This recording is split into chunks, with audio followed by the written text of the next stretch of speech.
All right, so get this. You sent in some sources about political language Oh, wow. and then some CIA stuff from like the 60s Interesting. and even the history of spying.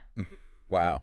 So today, Yeah. we are going to weave these seemingly unrelated topics together Okay. to kind of see how power and information control have really shaped our world. All right. I'm ready. Are you ready to dive in? Let's do it. Okay. Absolutely. What's fascinating is we often think of these things separately, Yeah, right? yeah. But they are so deeply intertwined. Yeah. And I think by the end of this deep dive, you'll see how Orwell's warnings Hmm. about language manipulation are even more unsettling when you view it Yeah. through the lens of Cold War espionage. Okay, so first we need to kind of unpack what Orwell even meant by this term doublespeak. Yeah. The Machiavellian's YouTube channel does a really good job of breaking this down. Okay. And it's basically political language that is designed to cloud the truth Right. and mess with our thinking. It's very intentional. Yeah, and Orwell himself said that this type of language aims to make lies sound truthful and murder respectable. Wow. Kind Yeah, of chilling, right? it is. And what's even more scary is how normalized it's become. Right? We are bombarded with doublespeak constantly to the point where we hardly even notice it anymore. Well, just accept it. And that's what makes it so dangerous. Totally. It's like this slow drip of poison Yeah. that just dulls our critical thinking skills. So it's not just about fancy words or anything. It's really about how language can be used Right? to reshape our whole understanding of reality. Yeah. Our source material really kind of dives into 4 specific types of doublespeak Okay. to watch out for. So hit me with number 1. All right, so the first type is euphemisms. Okay. And it's basically using softer language to make unpleasant things sound more palatable. Okay. So, for example, Huh? instead of tax increase, Mhm. politicians might say revenue enhancement, Oh, I've definitely heard that word. or instead of firing employees, they might say right-sizing. Right. It makes it sound like a good thing. Exactly. Yeah. And this isn't just in politics either. Okay. Think about the evolution of terms for PTSD, Oh, okay. from shell shock in World War I Mhm. to battle fatigue in World War II Right. to operational exhaustion during the Korean War. Wow. And each shift subtly kind of sanitizes the language Yeah. and distances us from the true human cost of war. That's messed up. Yeah, it is. Okay, So- what's the next one? okay, so next up we have jargon, Jargon. and that's about using overly technical language, Okay. often to confuse or exclude people. Okay. You know those moments in meetings when Yeah. someone throws out a bunch of acronyms and you just nod along, Oh, yeah. pretending to understand? All the time. But what is the point of that? Is it just to sound smart or? Sometimes yes, Okay. but it can also be a way to create a sense of insider knowledge Okay. or to obscure accountability. Oh, Because if people can't understand what you're talking about, they're less likely to question you. right. They just assume you know what you're talking about. Yeah, exactly. That makes sense. That's right. All right. What else? Okay, so the third type is gobbledygook. Gobbledygook. Basically, this is using long, convoluted sentences Okay. to make something sound more complicated than it really is. Okay. You know, think of those legal documents, Right. bureaucratic memos that seem impossible to decipher. I have definitely encountered my fair share of those. Yeah. But how is that manipulation? It's a way of burying the real meaning in a mountain of words. Okay. It discourages scrutiny and critical thinking. By Yeah. the time you've waded through all the jargon and convoluted sentences, you're just exhausted. You're right. And you just want to give up. You just want to sign on the dotted line. Exactly. All right. So it's like a mental exhaustion tactic. Yeah, you could say that. Okay. What's the last one? Okay, and finally, we have inflated language. Okay. And this is about making ordinary things sound extraordinary Okay. to give them this false sense of importance. Okay. So a janitor becomes a sanitation engineer. Uh-huh. A used car salesman becomes a pre-owned automotive consultant. Right. It's all about making things sound more impressive than they so- really are. Yeah. So how does all of this connect back to Orwell's warnings about thought control? That's a great question. It seems like it goes beyond just using fancy words. Yeah, you're absolutely right. Yeah. It's about reframing reality itself. Okay. Remember the source material mentioned neuro-linguistic programming? Yeah, that sounded interesting. It uses reframing techniques to actually change perceptions and behaviors. Can you explain a little bit about how that works? Sure, so think of the placebo effect. Okay. Even when people believe they're getting a powerful treatment, Mhm. even if it's just a sugar pill, Oh, wow. their brains can actually make it work. Really? Their symptoms improve not because of the placebo itself, but because of the power of belief. So you're saying our brains can be tricked into believing something is real, Exactly. even if it's not?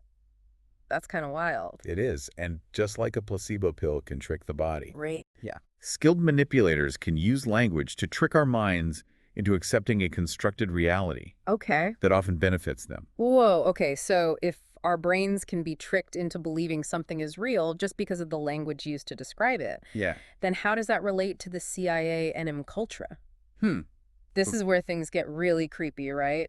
That's a great question, and it leads us to some pretty unsettling territory. Yeah. The CIA's MKUltra project was all about exploring ways to control not just what we think, Uh-huh. but how we think. And the Ufdalesh simulator video we watched dove into some of the CIA's sub-projects. Right. And let me tell you, it was like something straight out of a spy thriller, Yeah. but way darker.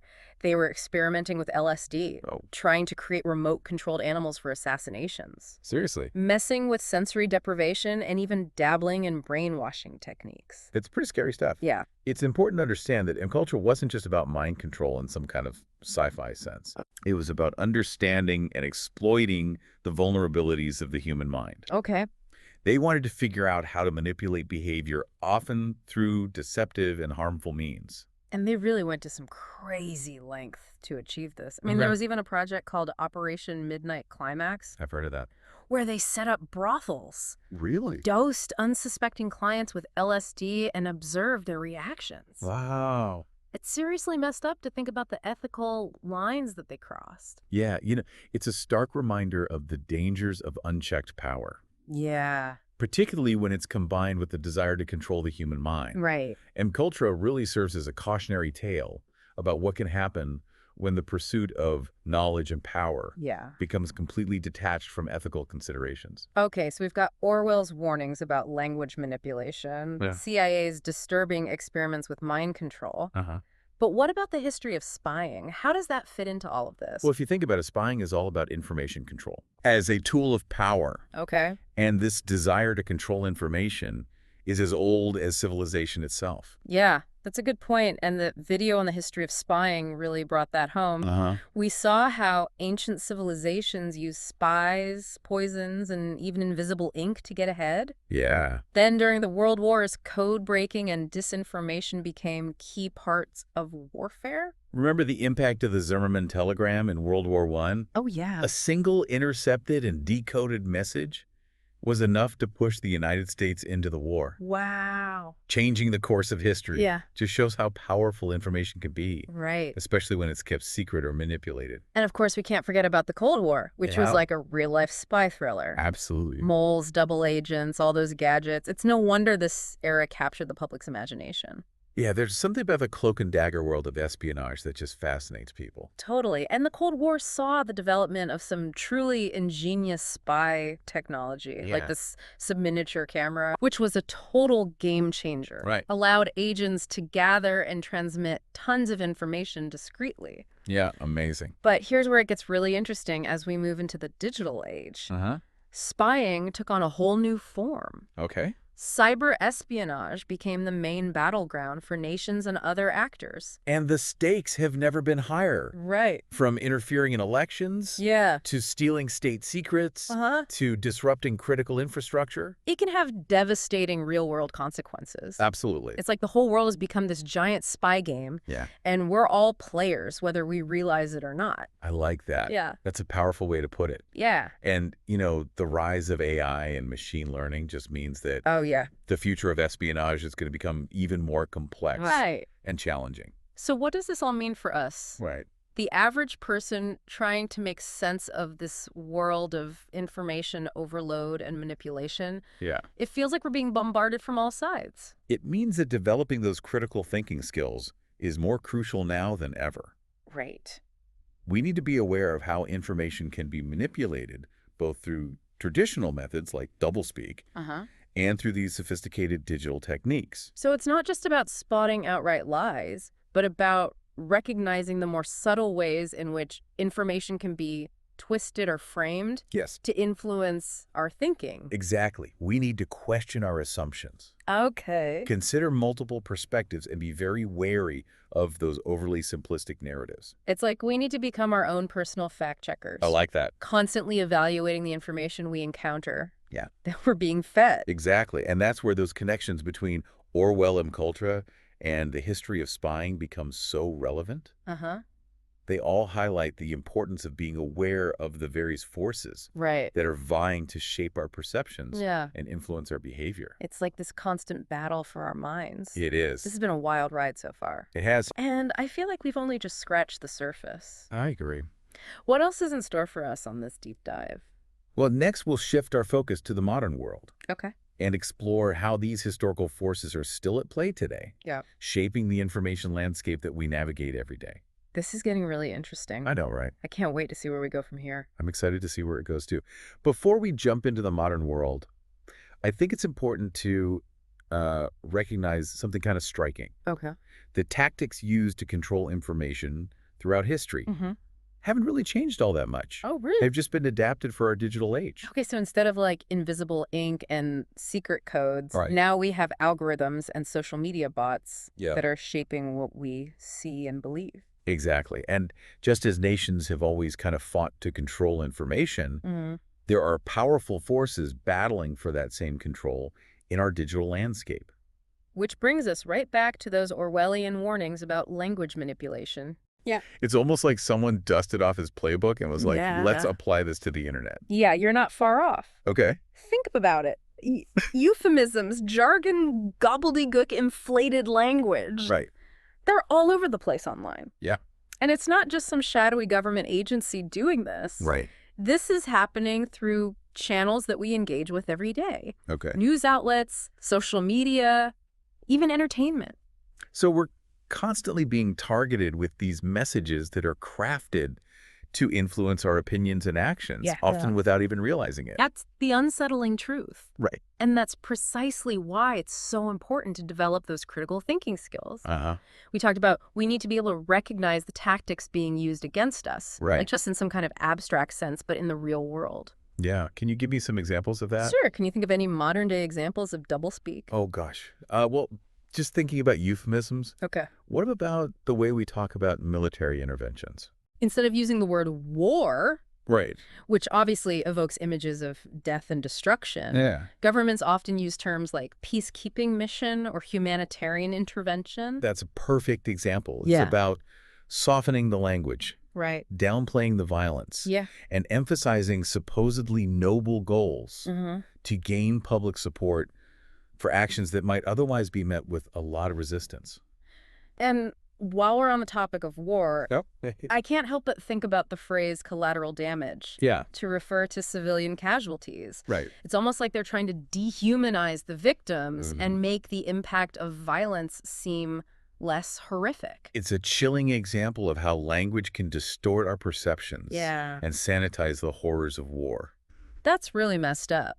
It is. What about jargon? Any real-world examples that spring to mind? Well, the world of finance is notorious for its jargon, right? Oh, yeah, absolutely. Even right. people who work in the industry sometimes struggle to understand all the complex terms and acronyms. It's almost like they've intentionally created a language barrier Yep. to keep outsiders in the dark. It feels like a way to operate with less scrutiny and accountability. Right. If no one understands what you're talking about, Mhm. it's harder to hold you responsible. Exactly. Okay, so we've got euphemisms, we've got jargon. Right. What about gobbledygook? Oh, yeah. Surely no one is still using that in the digital age. Think again. Oh, okay. Think about those incredibly long terms of service agreements Oh, that wrong. we all blindly click agree to I never read those. without even reading, or those dense legal documents Right. filled with legalese and convoluted sentence structures. Yeah. It's gobbledygook in action. It's all about exploiting our limited attention spans and our tendency to trust authority figures. Yeah. We just assume that if it's written down in some formal document, it must be legitimate, even if we don't actually understand what we're agreeing to. And this is happening more and more. Right. As our lives become increasingly digital, Mm-hmm. we're constantly being asked to consent to terms and conditions Yeah. that have serious implications for our privacy and our security, often without even realizing it. It's almost like we're slowly surrendering our rights and freedoms Yeah. without even putting up a fight. That's why it's so crucial to resist that urge to just blindly accept whatever we're told. Okay. Take the time to understand what you're agreeing to. Right. Demand clarity and transparency from those who seek your consent. Okay. And don't be afraid to say no if you're not comfortable with the terms. Yeah, You have the right to protect your privacy and your rights. that's a good point. Yeah. All right, last but not least, we have inflated language. Yes. I have a feeling this one is rampant in the digital age. Absolutely. All right. Think about all the marketing language Yeah. that's used to sell products and services. Oh, yeah. Everything is revolutionary. Cutting edge. Cutting edge. Life-changing. Life-changing. The language is designed to create this sense of excitement and urgency Mm-hmm. that bypasses our rational judgment. So it's all about creating an emotional connection, Yeah. even if it's based on false or misleading information. And it's not just marketing either. Yeah, okay. This happens in politics, entertainment, Yeah. even personal relationships. Interesting. So anytime you encounter language that seems overly dramatic or hyperbolic, just take a step back. Okay. Ask yourself, what's the real motivation here? Oh. What are they trying to achieve with this kind of language? So it sounds like we need to be wary of inflated language. Yeah. Even when it's coming from sources we generally trust or admire. Exactly. Remember, everyone has an agenda. Right. And the language they use often reflects that agenda, Uh-huh. whether consciously or not. Right. It's like we need to develop this built-in BS detector That's a fantastic way to put to it. help us navigate this world of information manipulation. And the more we practice critical thinking and become aware of these manipulative tactics, the stronger our BS detectors will become. Okay, so we've covered doublespeak and its modern manifestations. Right. But what about those more direct forms of information control, like censorship and propaganda? Yeah. Are those still a threat in our hyper-connected world? They're definitely still present, Okay. but they've evolved to become more subtle and insidious. Okay. They've adapted to the digital landscape. Can you give me some examples of how censorship and propaganda are operating in the digital age? Sure. So let's start with censorship. Okay. In some countries, governments directly control the flow of information Right. by blocking websites, censoring news outlets, and even arresting journalists. That's just straight up authoritarianism, Yeah. a blatant violation of freedom of speech. Absolutely. But what about in countries that supposedly value free speech? Right. How does censorship happen there? It becomes more about manipulation than outright suppression. Okay. Think about the power of algorithms. Social media platforms and search engines use algorithms to determine what content we see, and those algorithms can be tweaked to suppress certain viewpoints Right. or promote others. So even if information isn't directly censored, Right. it can be effectively hidden from view, Yeah. buried in search results, or filtered out of our social media feeds. Exactly. It's a kind of invisible censorship, Uh-huh. which makes it even more insidious. Right, because we might not even realize that Yeah. we're not getting the full picture. It's like being trapped in a filter bubble, Yeah. where we're only exposed to information that confirms our existing beliefs. No wonder people are talking about echo chambers and online polarization. And those echo chambers can have real-world consequences. Yeah. They can lead to increased social unrest, distrust in institutions, and even violence. It's a dangerous trend It is a dangerous trend. that we need to be very aware of. Absolutely. It's scary to think about how easily information can be manipulated to sow discord and division within society. Yeah, it's a powerful tool. Yeah.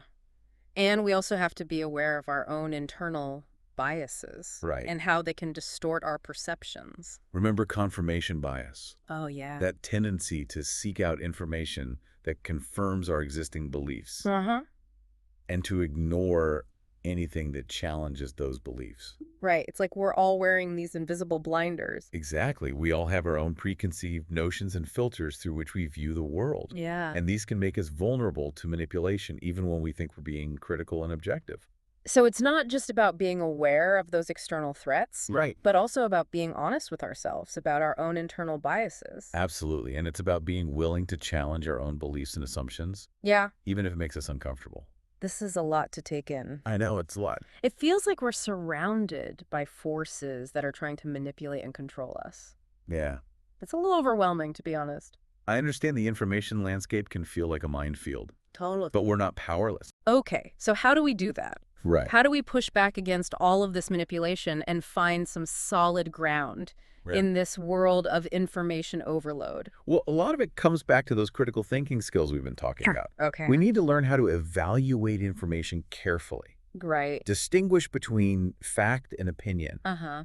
and be aware of the many ways that language can be used to mislead us. All right. So don't just passively absorb information. Okay. Engage with it. So we need to be active, engaged consumers of information, not just passive recipients. Exactly. We need to question, analyze, and evaluate everything we encounter. Be skeptical, but not cynical. Okay. Be discerning, but not dismissive. Uh-huh. Be open-minded, but not gullible. Okay. It's a balancing act. Right. But it's crucial for navigating this complex world. That makes sense. It's about taking control of our own minds. Yeah. And not letting ourselves be passively manipulated by external forces. Right. And it's important to remember that the pursuit of truth is an ongoing process. Uh-huh. It takes effort and vigilance. Okay. I'm starting to see the bigger picture here. Good. We need to stay informed, stay engaged, and stay critical. Yeah. But what else can we do? Are there any specific strategies or resources For sure. that you recommend? One incredibly valuable resource is fact-checking websites. Okay. These sites are dedicated to verifying the accuracy of claims made in the media and online. Right. So if you see a claim that seems questionable, Uh-huh. don't just take it at face value. Check it against a reputable fact-checking site. Okay. Sites like Snopes, PolitiFact, and factcheck.org can be incredibly helpful. Yeah, that's a great tip. Yeah. I use those sites all the time. Good. Another thing I found helpful is to diversify my information sources. Okay. Instead of just relying on one or two news outlets or social media platforms, Right. I try to get information from a variety of sources, both mainstream and alternative. That's an excellent approach. Yeah. By exposing yourself to a wider range of perspectives, you're less likely to get trapped in those echo chambers and filter bubbles. Right. It's like getting a more well-rounded education in current events. Exactly. You're not just hearing one side of the story. And don't shy away from engaging in respectful dialogue Okay. with people who hold different viewpoints. That can be tough. They can be uncomfortable sometimes. Yeah. But, those conversations are where real learning and growth happen. That's true, but those conversations need to be constructive, right? Absolutely. No personal attacks or inflammatory language. Right. It's about having a genuine exchange of ideas, not trying to score points or win an argument. Exactly. Yeah. The goal is to listen, to understand, not just to respond. Okay, so it's about being open-minded Yeah. and willing to listen, even if we don't agree with everything we hear. Yeah. It's about recognizing that everyone has their own biases and perspectives, and that no one has a monopoly on the truth. That's a really important point, and it's one of the most challenging things to do. In today's world where everything feels so polarized and divisive. This whole conversation has been a real eye-opener. Good. I'm glad. I feel like I'm starting to develop my information ninja skills. That's great to hear. Yeah. And remember, it's an ongoing process. Mm-hmm. We're all constantly learning and evolving as the information landscape changes around us. So we need to stay vigilant, keep our BS detectors calibrated, and never stop questioning. I like that. It's like being a lifelong student of information, always learning new ways to navigate this complex world. That's a fantastic way to think about it. Yeah. And the more we learn and practice, Uh-huh. the better equipped we'll be to make sense of the information we encounter Right. and to make informed decisions. This deep dive has been amazing so far. That has been a good one. I'm really starting to see how everything connects. Yeah. Orwell's warnings, the CIA's experiments, the history of spying, Yeah. and the challenges that we face in the digital age. It's all connected. Yeah. We've covered a lot of ground. Wait. But there's still more to explore. Oh, there is. In the final part of our deep dive, Okay. we'll delve into the personal and societal implications of all of this. Okay. We'll examine how information manipulation affects our mental and emotional well-being, Okay. how it erodes trust, Mm-hmm. and how it makes it harder to find truth in a world where it often feels like everything is up for grabs. Wow, that sounds intense. It is a little bit. But I'm definitely ready to keep exploring. All right, let's do it. This is getting really good. So we've been on this incredible journey tracing these lines between political language, mind control, and espionage. It has been quite a journey. And it's wild to think about how these tactics, once limited to Right. the shadowy world of spies and government agencies, are now woven into our everyday lives. It's true. We're living in a time where Information itself Right. has become a weapon, a tool to be wielded and manipulated and controlled. Right. And the implications of this go far beyond just feeling a little tricked or misled. Yeah. It impacts us on a deeply personal and societal level. So let's talk about those implications. Like, what are the psychological effects Yeah. of all of this manipulation?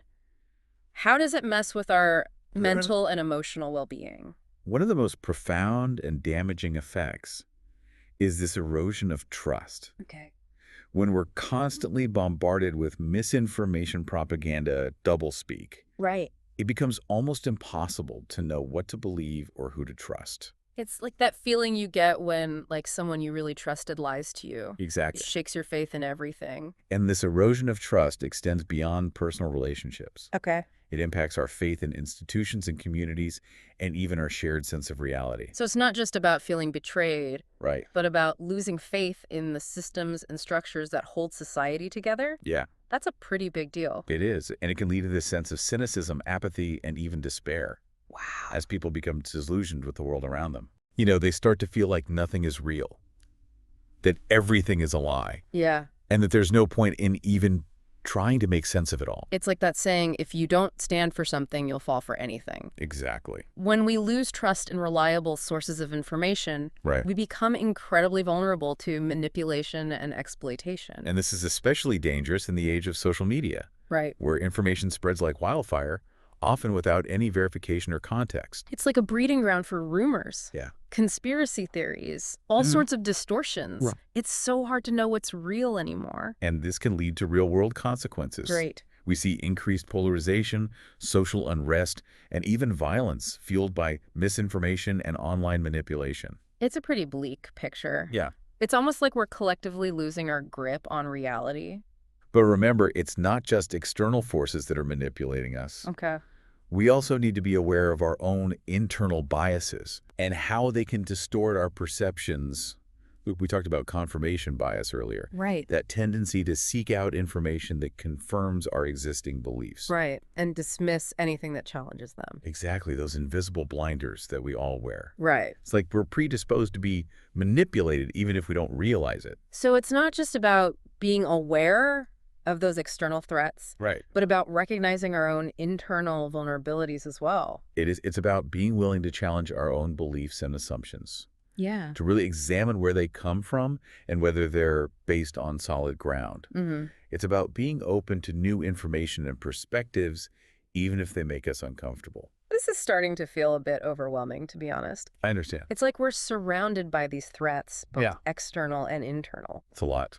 Yeah, it's hard to know where to even begin. I understand how you feel. It can feel like a constant battle, Mm-hmm. trying to make sense of the world and stay true to yourself in the face of all this manipulation. But remember, we're not powerless. So where do we go from here? How do we navigate this incredibly complex Yeah. and often manipulative world without losing our minds? Well, it all comes back to those critical thinking skills. Okay. We keep talking about we need to learn how to evaluate information carefully, Right. distinguish between fact and opinion, and recognize the many ways that language can be used to mislead us. Right. So don't just be a passive consumer of information. Okay. Be active, engaged, and questioning. Right, so it's about approaching information like a detective, always looking for clues Exactly. and questioning what we see and hear. Be skeptical, but not cynical. Okay. Be discerning, but not dismissive. Be open-minded, but not gullible. Uh-huh. It takes practice and effort, but it's the key to navigating this information landscape. So we need to stay informed, stay engaged, and stay critical. Yeah. But are there any specific tools or strategies that can help us in this process? We've talked about fact-checking websites, and those Yeah. are a great resource. Right. If you encounter a claim that seems questionable, take a few minutes to check it against a reputable fact-checking site Uh-huh. like Snopes PolitiFact or factcheck.org. They can help you separate fact from fiction. And I also think it's important to diversify your information sources. Yes. Instead of just relying on one or two news outlets or social media platforms. Right. Get your information from a variety of sources. Yeah. Both mainstream and alternative. That way, you're less likely to get stuck in an echo chamber. That's excellent advice. Yeah. And don't underestimate the power of conversation. Okay. Engage in respectful dialogue with people who hold different viewpoints. Okay. Listen to understand, not just to respond. You might be surprised by what you learn. That can be really tough, though, especially in today's world, It can. where everyone seems so polarized. But I agree, it's important to try to have those conversations Yeah. and to approach them with an open mind. It is, and it's important to remember that no one has a monopoly on the truth. Right. We all have our biases and our limitations. Yeah. This whole conversation has been incredibly eye-opening. Good, I'm glad. I feel like I'm starting to see the world in a new light, That's great. and I'm definitely going to be more aware of all the ways in which I'm being manipulated, both consciously and unconsciously. That's fantastic to hear. And remember, it's a journey, not a destination. Right. We're all constantly learning and evolving as the information landscape changes around us. So we need to keep those BS detectors humming. Yes, Stay curious and never stop questioning. absolutely. That's the key to staying informed, empowered, and engaged in this complex, Right. ever-changing world. This deep dive has been amazing. Thank you so much for guiding us through all of this. It's been my pleasure. Yeah. And remember, the battle for our minds is far from over. Right. Stay vigilant, stay curious, and never stop searching for the truth. And to all of you listening out there, thanks for joining us on this wild ride. Yeah, thanks for listening. Keep those minds sharp, and we'll catch you on the next deep dive.